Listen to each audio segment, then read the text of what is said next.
Pozdravljeni, drage gledalke, cenjeni gledalci oddaje Pristna ženska, v kateri se danes pogovarjam z Heleno Hvalec, ki je coachinja za osebno in poslovno rast in med drugim ima tudi zelo zanimiv program Boginje v tebi, ki temelji na grški mitologiji. Helena, katera boginja te je največ naučila?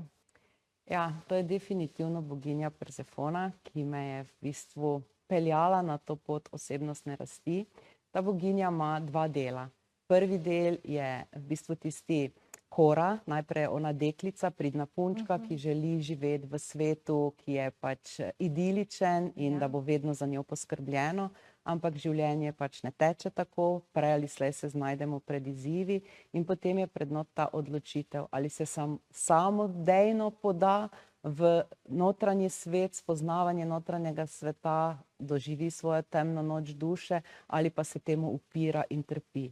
In res, ko sem se naučila to, da sama stopim in začnem spoznavati svoj notranji svet in raziskovati, kaj je tisto, kar me žene znotraj mene, katere energije so tiste, sem ugotovila, da dosti lažje v bistvu grem skozi življenje z dosti manj bolečine, trpljenja in izzivi in v bistvu zdaj hodim v svoj notranji svet po navdih, po kreacijo in po izpolnjenost.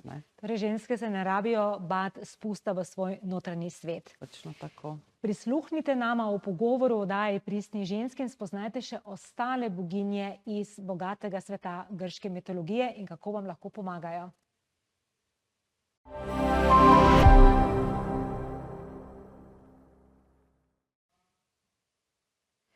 Drage gledalke in cenjeni gledalci, prav lepo pozdravljeni in dobrodošli v oddaji Pristna ženska, v kateri spoznavamo navdihujoče zgodbe žensk, ki zaupajo vase, pristno izražajo sebe in sledijo temu, kar jih globoko izpolnjuje.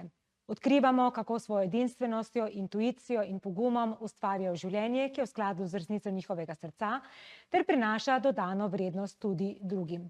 Vesela sem, da ste danes z menoj, ko v oddaji gostim izjemno žensko Heleno Hvalec, mentorico za osebno in poslovno rast ter voditeljico programa Boginje v tebi, ki temelji na grški mitologiji.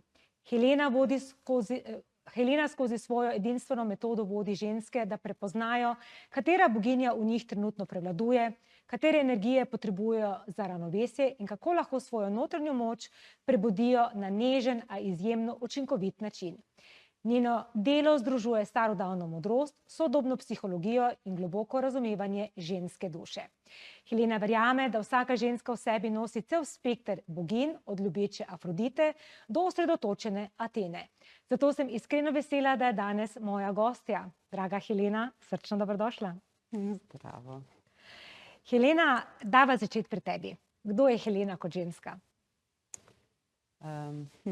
Helena je v grški mitologiji tista usodna ženska, ki je zanetila Trojansko vojno in po njej sem jaz dobila ime. Ampak sebe ne znam opisati tako na kratko.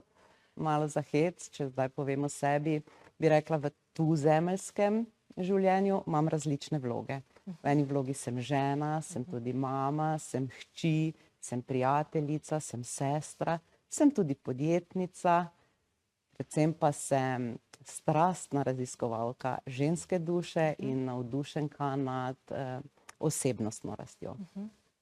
Zdaj po poklicu sem ekonomistka in že 25 let delam kot poslovna svetovalka v malih podjetjih.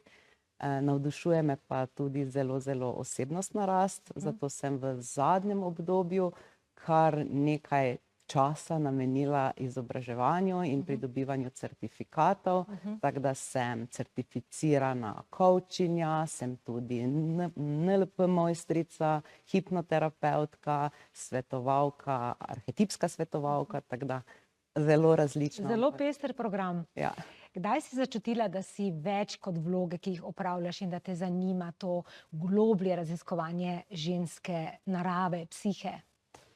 Ja, bom rekla, da se spomnim, da že od nekdaj, že v šolskih letih me je zanimalo malo več, kdo sem jaz, zakaj sem takšna, in drugačna in tudi za druge ljudi, zakaj so takšni in drugačni, ampak nekako ni bilo nekega časa, da bi se tem vprašanjem posvetila. Tam nekje, bom rekla, v poznih 30-ih, zgodnjih 40-ih letih pa se tem vprašanjem več nisem mogla izogniti in takrat sem v bistvu ugotovila, da pravzaprav sem na svojem seznamu, ki bi me naj pripeljal do popolne sreče, odkljukala vse kljukice. Razen sebe. Ampak ja, nisem pa v sebi vseeno čutila nekega posebnega izpolnjenosti, zadovoljstva, radosti in to me je takrat gnalo, da raziščem, da mora biti nekaj več, da jaz moram ugotoviti, kaj to je, ker pač se mi zdi, da življenje je namenjeno temu, da smo res, da se počutimo izpolnjene, da smo zadovoljni in radostni. In da se spoznamo. Tako. To je radost življenja, da res spoznamo sami sebe. Kako si prišla do grške mitologije in do bogatega sveta grških boginj?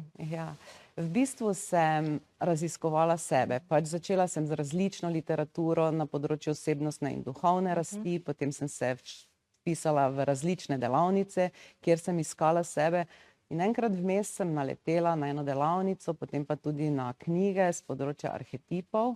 In to mi je bilo tako zelo fascinantno, kako ti naši pravzorci pravzaprav na zelo enostaven način razlagajo našo psihologijo.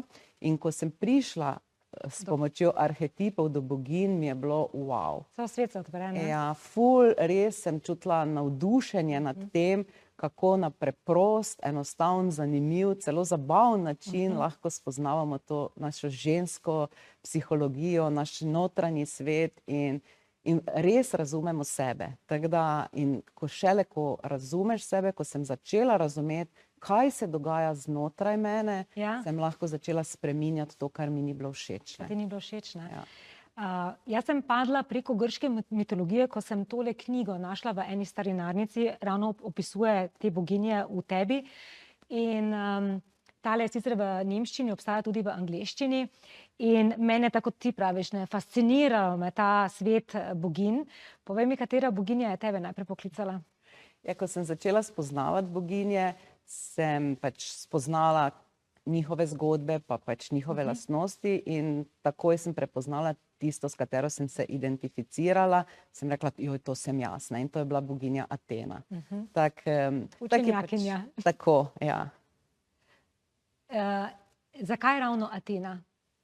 Ja, v bistvu sem se želela izpolniti skozi delo in kariero, ne, to je bila pač takrat, sem mislila, da je to tisto moje, ne, in to me je tudi pač gnalo. V bistvu, ja, pač to najprej spoznamo v sebi, saj nismo samo ena boginja, ne. Ampak ena nas najprej pokliče, ne? Ampak ena nas najprej pokliče, a pa nam je najbolj naravna. Tako, najbližja. Najbližja nam je. In ti si potem na podlagi tega raziskovanja si ti tudi pripravila program Boginje v tebi. Zakaj si se odločila za ta program? Ja, zato, ker je meni to toliko odkrilo nekega vpogleda vase in mi je toliko koristilo in sem potem tako navdušeno pripovedovala svojim prijateljicam o teh boginjah, ne, da so me začele nagovarjati, če jim pač pripravim en program, pa se pač dobimo malo pri meni in pač ne, in to razložim. In potem so bile tako navdušene, da so me začele spodbujati, da joj, pa to moraš deliti širše, pa to je za ženske zanimivo. Tako da sem po malem začela, sicer še vedno imam svoje delo, svojo službo, ampak to delam tako zraven in to me vedno bolj vleče, to me vedno bolj v bistvu navdušuje in upam, da mogoče kdaj v nadaljevanju bo samo še to. Ja, prižiga ogenj vate, ne? Tako, ja. O katerih boginjah pravzaprav govorimo? Omenili smo Ateno, ne? Ja, v bistvu je 7 glavnih boginj, ki opisuje celovito ženskost, ne. In vse ženske imamo v sebi, vsako med njimi. Ene so v potencialu, druge so aktivne in zdaj teh 7 boginj pokriva vsaka svoje področje. 3 boginje so take tradicionalne ženske vloge, kot so žena, mati, hči. Potem so 3 boginje, ki so te čisto samostojne, avtonomne boginje, to je Atena, Artemida in pa Hestija.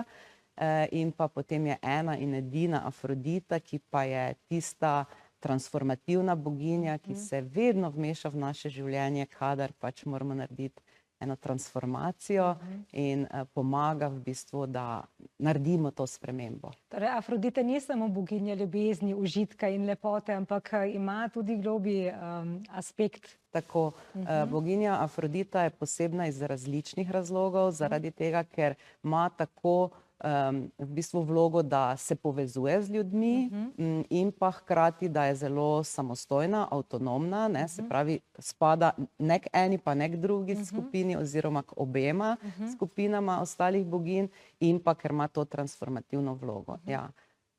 Pa Afrodita je, kolikor jaz vem, tudi umetnica, ne? Tako. V bistvu je ona tista, ki začenja nekaj novega, je tista, zaradi katere se zgodi kreativni proces, tako da v bistvu je to v umetnosti ali pa tudi v reproduktivnem, ne, zaneti novo življenje, začnemo nov projekt, zaljubimo se in v bistvu pravzaprav nič ne naredimo brez ljubezni. Najprej moramo se zaljubiti, navdušiti nad nečim in potem v bistvu lahko tisto rodimo ali pa ustvarimo. Midve bova zdaj naredila en kratek odmor in se vrneva čez nekaj trenutkov. Počakajte z nami.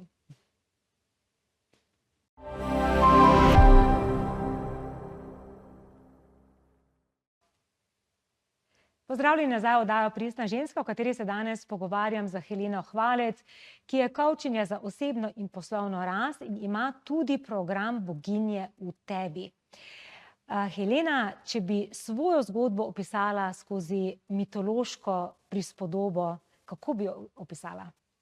Ja, v bistvu začelo se je, da je oče čisti Zeus in mama čista Demetra, ne, sta dobila otroka čisto pridno punčko Koro, ki je bila kot punčica maminega očesa, živela na primer brezskrbno v tem življenju in pač upala, da bo lahko tako živela do konca svojih dni, ampak seveda kmalu sem ugotovila v bistvu, da je to Kora vseeno preveč občutljiva in če bom v življenju hotela kaj doseči, se moram spoprijateljiti z Ateno in sem tudi se, postala sem kot ona, zanimali so me dosežki, kariera in na nič drugega nisem razmišljala kot to, kako bom zaključila faks in potem po stopničkah v karieri navzgor. Ampak, ne, vedno je ampak, življenje je imelo malo drugačne načrte, zato ker sem v bistvu eno boginjo kovala v zvezde in na vse druge pozabila, so se te moje notranje boginje, moje notranje energije v bistvu malo uprle in so mi nastavile zasedo, jaz temu tako rečem, ne, seveda je bila pač glavna med njimi Afrodita, ne, in še predno sem diplomirala, še predno sem se zavedla, sem se nesmrtno zaljubila, poročila in dobila prvo hčer. Tako so prišle na svoj račun, ne, tudi boginji Hera, boginja poroke in pa Demetra, ne, materinska, v bistvu energija in v bistvu sem nekaj časa živela tako, ne, da so se te tri boginje prepirale med sabo in borile za mojo pozornost, katera bo dobila največ deleža v mojem življenju. Ampak seveda, ne, tudi to niso osamljene boginje, ne, in v ozadju se je že pripravljala v bistvu Afrodita in Persefona, ne, ki je htela pač rast, ne, in razvoj in tudi Afrodita želela mojo transformacijo in tako sem v bistvu potem začela globlje spoznavati sebe, sem začela rast in res rečem, da sem zelo, zelo hvaležna, da sem naletela na boginje, s katerimi sem spoznala v bistvu ta svoj notranji svet, da sem danes v bistvu lahko živim v harmoniji z temi svojimi boginjami, da razumem, katera je za katero področje najboljša in da razumem, da sem jaz tista, ki izbiram boginje, ne več, da boginje izbirajo mene in se borijo, katera se bo živela skozi mene, tako. In to je v bistvu res. To je v bistvu moje naslednje vprašanje. Kaj se zgodi, ko te arhetipi v nas, ki se pač izražajo zdaj v tem primeru skozi grške boginje, padejo iz ravnovesja oziroma ko ena prevladuje, pa druge nazadujejo. Kaj se dogaja v ženski? Ja, tako kot sem opisala skozi svojo zgodbo, pač ali je obdobje, v katerem pač, ko sem jaz bila v šolskem obdobju, je bilo pomembno, da je bila Atena moja sopotnica, zaradi tega, da sem si postavila cilje, da sem imela neke dosežke in da sem pač temu tudi sledila. Ampak, ko se ti preveč identificiraš, da si ti samo to, v bistvu padeš iz ravnovesja in se začnejo notranji konflikti, ker v bistvu v tebi ostajajo žive tudi ostale energije in v bistvu želijo se izraziti skozi tebe, ne, ti pa jim ne daš prostora. In zato včasih življenje postane zelo naporno, ne, in v grški mitologiji, kar je pač meni zelo všeč, ko je bila, v bistvu je človeška psihologija popisana skozi grške boginje in bogove. In zdaj, če ostanemo pri boginjah, ne, v bistvu je vedno skozi zgodbo tako, da so glavne junakinje tiste, ki pač imajo neko življenje in bogovi se vmešavajo v ta njihova življenja. In vsaka zgodba nosi razrešitev, če le junakinje upoštevajo v bistvu te tako pravilne boginje. Nekatere te peljejo v trpljenje, nekatere pa te lahko rešijo v določeni situaciji. In čeprav so marsikatere zgodbe tragične v grški mitologiji, so tragične zato, ker v bistvu ženske niso spoštovale tiste boginje, ki je bila za tisto področje pomembna. Za tisto obdobje verjetno, ker tudi vseh boginj sočasno ne moreš živeti. V nekaterih obdobjih pridejo nekatere bolj do izraza, pa nekatere stopijo malo nazaj, ampak načeloma pa morajo biti v ravnotežju. Ampak predno prideva do ravnotežja, me zanima, kako lahko ženska prepozna, katera boginja trenutno vodi v njenem življenju. Ja, zdaj nekaj že moraš o boginjah vedeti, da lahko to prepoznaš. Jaz na svojih programih pač ženskam predstavim boginje v taki zelo človeški obliki z njihovimi lastnostmi, pa tudi skozi vzorce, pa tudi že skozi oblačila. Recimo lahko jaz ocenim žensko, kak je oblečena, kaj trenutno izraža. Ja, ampak tako kot si rekla, v določenih obdobjih so ene boginje bolj v ospredju, v določenih obdobjih ali pa situacijah tudi druge boginje pridejo. Ampak pomembno je, ko jih poznamo, ko jih razumemo, da v pravi situaciji uporabimo pravo energijo. Ja. Katere boginje v sodobnem času prevladujejo? Katere smo pa potisnili v ozadje? Zdaj, če z družbenega zornega kota malo kolektivno pogledamo, je pač v današnjem času ta emancipacija žensk pač prinesla to skupino, ali pa predvsem dve izstopata, Atena pa Artemida, ki sta Artemida tista, ki poskrbi, da smo lahko samostojne. Pa neodvisne, ne? Tako, in neodvisne od drugih. Atena pa je tista, kjer se pač postavi na družbeno lestvico, znanje razumsko in tudi dosega neke dosežke vidne v družbi. Tako da ti dve sta zdaj nekako kolektivno, nista edini, daleč od tega, ampak bolj sta prišle na površje. V preteklosti sta bili pač žena in mati. Hera pa Demetra. Tako. In to je v patriarhalni družbi, so pač tam, ko so moški glavni, so pač te boginje bolj zaželjene. Zaželjene pa bolj odvisne so, ne? Zato, ker so odvisne, so bolj zaželjene. In zaradi tega, ker so odvisne od odnosov z moškimi, v bistvu so tudi lažje obvladljive. Ampak to ravnovesje pač se zdaj tudi vzpostavlja. Sta pa dve boginji, ki sta še vedno podcenjeni družbeno. Recimo Afrodita, ki je sicer vedno prisotna, ampak prevečkrat narobe razumljena. Se strinjam, prevečkrat je narobe razumljena. Tako, in pa Hestija, ta, ki pač notranji dom, notranji steber, pa ta dom, pa toplino, in znotraj doma, in znotraj ampak najprej mora biti znotraj nas, predno lahko ti to potem ponudiš v zunanjem domu. In ta boginja je tudi že tak ali tak po njeni naravi je bolj umaknjena, se nikoli ne sili v ospredje, ampak prepogosto pozabljena. Ja. Meni je tudi zelo pomembna boginja Persefona, ki v bistvu predstavlja ta spust v podzemlje, če se zdaj v mitološkem jeziku izrazim, pomeni pa to, da gremo v svojo notranjost, se soočimo z svojimi bolečinami, izgubami, se preobrazimo v svoji notranjosti, torej v podzemlju, in se potem prerojene dvignemo v svetlobo. Kako ti ženskam, ki so v nekem obdobju procesa, v nekem obdobju žalovanja, izgube, približaš ta arhetip in jim pomagaš razumeti, da ta spust ni padec, ampak je zaželjen, da greš v podzemlje, greš po zaklade in se potem vrneš gor.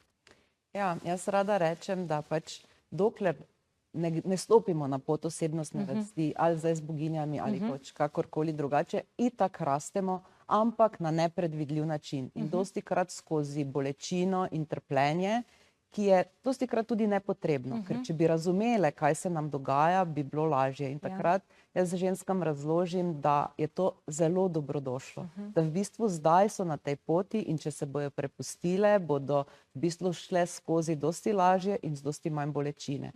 Ampak sej, ko razložim ženskam, kaj se dogaja, kateri vzorec je živela, in pravzaprav ga sama ni več želela živeti, je trpela že takrat, in da zdaj jo lahko to samo odreši. So vse pripravljene v bistvu se spustiti. Spustiti v podzemlje, ker tega se v bistvu bojimo. Ampak zdaj, če pride nekdo k tebi ali pa se začne ukvarjati z temi arhetipi, kako naj pride v ta stik sam s sabo in narediti ta prvi korak, ta premik, ki bo povezal vse te arhetipe? Ja, v bistvu tako, najprej mora biti to seveda odločitev. Ponavadi nas pripelje neko trpljenje, neka življenjska situacija. Velikokrat so ženske, recimo, ali so na poti, da se ločijo, ali pa razidejo iz neke dolgotrajne veze, se počutijo nemočne, zgubljene same in takrat je to dosti velika bolečina, da pač poiščejo neko pomoč, iščejo nekoga, ki jim bi lahko pomagal, in v bistvu na ta način pač so sploh pripravljene. In ko si ti pripravljen to narediti, potem pride učitelj in ti pač pomaga. In v bistvu vse nič drugega kot neko podporo, neko razlago, neko razumevanje. In ženske, ko dobijo to razumevanje, kaj se dogaja, ker saj tudi sama sem se ogromno spraševala, zakaj mene vedno popade taka jeza, kadar me nekdo ponižuje, zdaj pretirana beseda, ampak omalovažuje ali pa nekaj takega. Ali pa se nespoštljivo vede. Ali pa nespoštljivo vede. Ampak ni me že samo, da se je do mene, ampak tudi, če se je do nekoga drugega, sploh šibkejšega.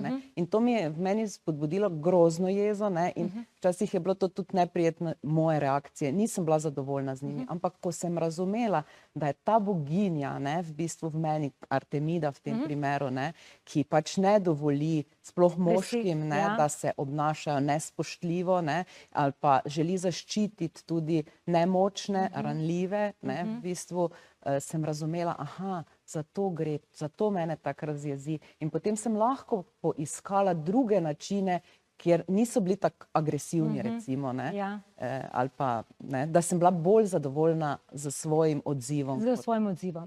Ja, super. Še en kratek odmor bova naredila in sva čez nekaj trenutkov nazaj.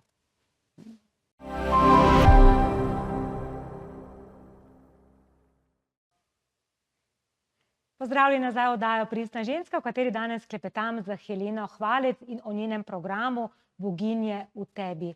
Helena, povej nam še, kaj se zgodi v ženski, ko poveže vseh 7 arhetipov, se neha boriti sama s sabo in za življenjem?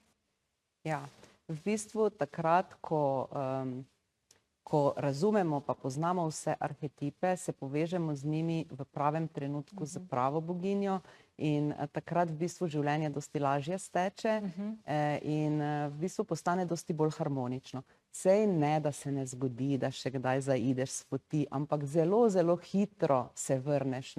Tako ne padeš več, ampak se mogoče samo spotakneš ali pa te samo malo zanese, ne padeš pa, tako kot jaz rada rečem, vedno na istem ovinku. Ja, ali pa na istem na ledu. Ja, tako. Všeč mi je v knjigi, ko v bistvu opisuje, da je potem ženska predsednica predsedstva, vseh 7 boginj sedi pri mizi, in ona vodi sestanek oziroma svoje življenje in točno ve, kdaj katero boginjo potrebuje, da se izrazi v njenih dobrih lastnosti. To ne pomeni, da druge zanemari, ampak da da res vedno priložnost oziroma ve, kdaj katero potrebuje sebi v pomoč. Ja, točno tako, ta primerjava je meni odlična. Ne da. Ja, tako v bistvu predsednica vlade. Predsedstva, ne, ja. Predsednica. Ne, predsednica Tako. svojega notranjega sveta, ne, Tako. svojih arhetipov. Ja, in vsako boginjo pač daj prostor in točno se zaveda njene vrednosti, njenih darov, pa tudi njenih slabosti. Ja. Ne, vsaka ima svetlo in pa temno stran in točno ve, katere med sabo se uravnovešajo, katera lahko tukaj najbolj zablesti in jim daje pač prostor v pravem času, na pravem mestu. Ja. Kar pa je meni še zelo pomembna stvar, je pa to, da moramo vedeti, da vse te boginje imamo v sebi kot potencijale, nekatere aktivirane, nekatere ne.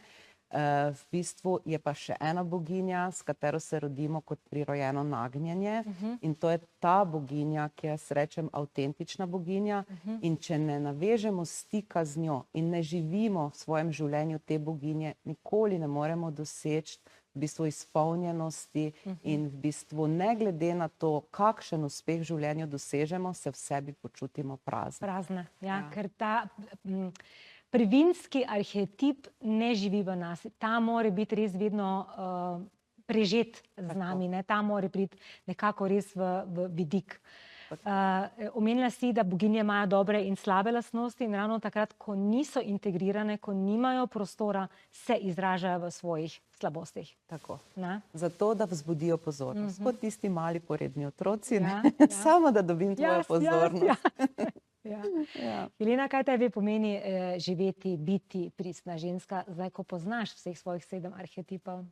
Ja, jaz tako rečem, da živim v bistvu v skladu z tem, kdo sem, da v bistvu se zavedam svojih svetlih in pa tudi senčnih stvari, da ločim sebe od svojih vlog. To mi je zelo pomembno in v bistvu, da lahko izrazim sebe v svet, to, kdo sem, ne to, kar se pričakuje od mene.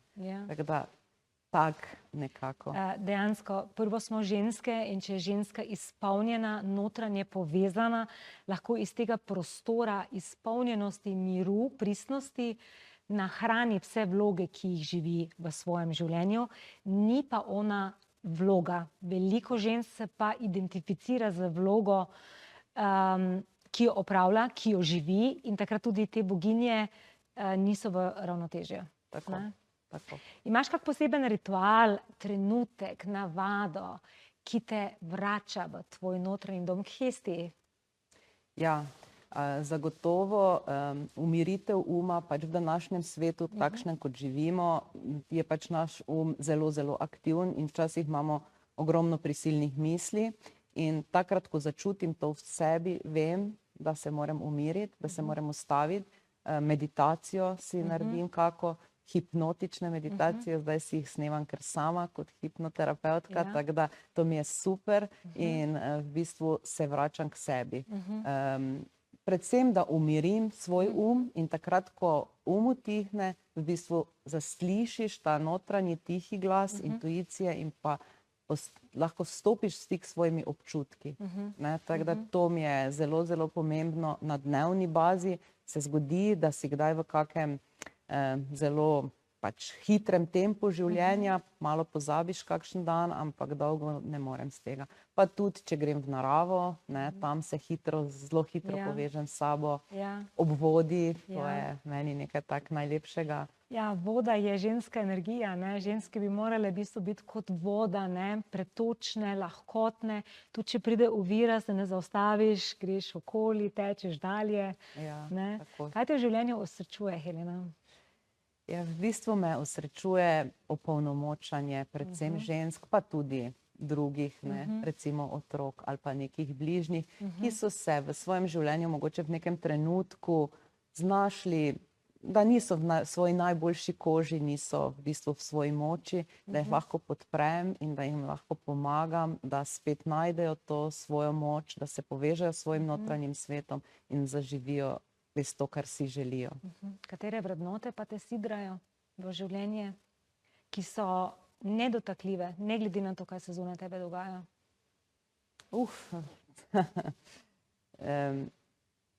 Ja, nedotakljivo je meni to, da si bi dovolila vzeti svobodo, da bi drugi upravljali z mano. to si ne dovolim, pa nekega časa zase, mislim, si ne dovolim vzeti oziroma si ga vzamem, ko ga potrebujem. Tako, ja, ta čas zame, včasih nisem znala tega spoštovati in sem se razdajala na vse konce in kraje in živela sem v velikem kaosu. In na koncu sem ugotovila, da ta kaos sama povzročam, da me noben ne sili v to, ne, ampak da sama vedno hočem več in preveč od sebe in to sem morala res ozavestiti in si zavestno me še kdaj zanese, ampak si zavestno rečem ne in čas zame je... In stopiš nazaj, zavestno stopiš nazaj, si vzameš čas zase. Ja. To je tako pomembno za nas ženske, da, ker kaos bo vedno, nemir sveta bo vedno, življenje bo vedno hitelo naprej, ampak če mi ne znamo iz tega toka hitrega, prehitrega, preglasnega, prebučnega, same stopiti ven, pa reči, da bom pa jaz tukaj na obali malo počakala, poskrbila zase, nas preplavi življenje. In potem tudi nič od tega, kar živimo, ne moremo živeti tako, kot bi želele. Če povzamemo tvoje bistvo programa Boginje v tebi, kako bi zaobjela? Ja, v bistvu je moj program sestavljen iz 3 delov. Najprej prepoznaj boginjo, potem začneš sploh spoznavati, katere boginje so v tvojem življenju, katera je tista glavna, katera je tista, ki jo zanemarjaš in podobne stvari. V drugem delu je v bistvu stopi v svojo celovitost, takrat aktiviramo, pravzaprav se naučimo aktivirati boginje, katero vsako med njimi, ker pač obstajajo načini, kako jih v bistvu aktiviramo. In v tretjem delu v bistvu poiščemo avtentično boginjo, ki smo zelo veliko primerov žensk je, da pač smo to boginjo zanemarile, ker smo živele to, kar je od nas pričakovala okolica. Redke so ženske, ki so imele to možnost, da so v bistvu živele to svoje prirojeno nagnjenje že skozi svoje življenje. Ponavadi jo zapostavljamo in v tretjem delu poiščemo pač to avtentično boginjo. Če povzamem, katera boginja najbolj izstopa in katera je najmanj prepoznana v ženskah, ki prihajajo k tebi? Ja, ne vem, tako bi recimo razdelila na 2 dela. Ene so ženske, ki se zelo identificirajo z močjo in zanemarjajo pač ostale vidike in te ženske se v bistvu zelo težko v partnerstvo stopijo. Na drugi strani so pa ženske, ki se zelo predajo partnerstvu ali pa pač nekemu odnosu in ne znajo stopiti v svojo moč. Tako da te 2, zdaj težko bi rekla, katere so bolj. Tu je nekako, še vedno pa je, da najmanj je hestija v njihovem življenju, tu je treba najbolj delati na tem. Notranji svet, ne? Tako, pa v stik z povezavo z tem svojim višjim jazom, pa Afrodita, ki je narobe razumljena in ki se ženske v večini primerov bojimo. Bojimo, ker je tam je senzualnost, tam je čutnost, tam je ljubezen in to nam je bilo... Zelo močen ogenj in je zelo močna boginja je, ki pač te lahko zelo prevzame, pa predvsem zato, ker je skozi tisočletja pač bilo vedno ta promiskuitetnost, če izražaš pač Afrodito, ljubezen, navdušenje. Strast nad življenjem, radost nad življenjem in to so morale ženske v preteklosti skriti, potlačiti. In ja, to je v bistvu neizražena moč, ampak če to moč integriraš potem v sebi, dosežemo to ravnovesje, ki ga iščemo, ravnovesje med močjo in mehkobo. Točno to. Afrodita je v tem tista, ki uravnoveša te 2 strani. Ja, Afrodita je izjemno pomembna boginja in želela bi si v bistvu, da bi jo ženske začele drugače razumeti, pa tudi moški, da bi jo drugače razumeli. Je pa res, da v bistvu brez Afrodite ni lastne vrednosti ženska, ampak z Afrodito pa lahko tudi razprodajamo lastno vrednost, tako da ta oba aspekta, mora biti Afrodita tudi v ravnovesju, da je tista ta prava in predvsem pač z Afrodito, če je prisotna, pač drugi nimajo moči nad nami. Tako da, ampak hkrati smo v odnosu, ampak nima odnos moči nad nami, ampak je. Ja, ne ustvarjamo potem soodvisniških odnosov, ampak enakovredna partnerstva. Ja, ampak samo, če je Afrodita v svetlem aspektu. V svetlem, ja, drugače je rušilna, ne? Je rušilna, Ja. ali pa preveč razprodaja Ja. tudi svoje vrednosti, ne, tako da. Ja, mi bi lahko tu klepetale še dolgo, ampak jaz bi te prosila, če bi našim gledalkam, pa tudi gledalcem, povedala svojo zaključno misel. Kaj bi si želeli, da slišijo in ponotranijo iz najinega pogovora? Ja, predvsem bi si želela kot prvo, da razumejo, da že vse obstaja v njih. Vsi viri, ki jih potrebujejo za izpolnjeno, avtentično, pristnost življenje, so v njih. Da je samo pot do tja treba poiskati na različne načine, z delom na sebi. Boginje so en način, Ja. ki je meni pač lahkoten, enostaven, tudi zabaven, zanimiv in predvsem ne zelo boleč. Ja, ja. V bistvu lahko je ne zelo boleč, no. Tako da je taka lahkotna metoda, pa zelo, zelo učinkovita in razumljiva. Tako da to je ena stvar. Druga stvar pa, da ne bi iskale popolnosti, ampak pristnost, ker v pristnosti je svoboda. Se strinjam popolnoma. Draga Helena, najlepša hvala, da si bila danes moja gostja, da si z nami podelila svoj svet, svojo zgodbo in pa ta bogat svet grških boginj, ki je, lahko potrdim, te zgodbe so, tako kot praviš, lahkotne, hitro se prepoznaš, kje živiš v ravnotežju, katero boginjo si izgubil, potlačil, sploh je nisi poznal, in ko to enkrat prepoznaš, dosežeš en nov vidik na svojo psiho. Ja, res je. Hvala lepa. Hvala, drage gledalke in cenjeni gledalci, da ste bili z nami tudi tokrat. Naj vas Helenina zgodba, njeno znanje o grški mitologiji spodbudi, da se tudi sami povežete z boginjami oziroma bogovi v sebi. Se vidimo v naslednji epizodi Pristne ženske.